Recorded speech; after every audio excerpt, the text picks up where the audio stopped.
30,000 বৎসর পরেও উঠানো হবে কবর থেকে, তো উঠাই চিৎকার দিয়া বলবে কাঁচা ঘুমের থেকে কেন উঠাইলা?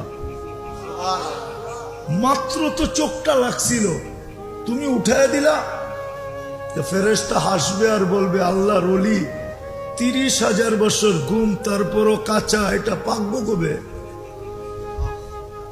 তো জিজ্ঞাসা করবে কেন উঠাইলা? কিয়ামত হয়ে গেছে। তো জিজ্ঞাসা করবে ফজরের পরে উঠাবে, সূর্য উঠার আগে আরশের নিচে নিয়ে পৌঁছাবে। কেননা সূর্য তো ওই দিন আজকের মতো আলো নিয়ে উঠবে না। ওই দিন সূর্য উঠবে কিন্তু এতটুক দূরত্ব নিয়ে উঠবে না, 9,30,00,000 মাইল দূরত্ব নিয়ে উঠবে না। ওই দিন সূর্য উঠবে 1.5 কিলোমিটার মাথা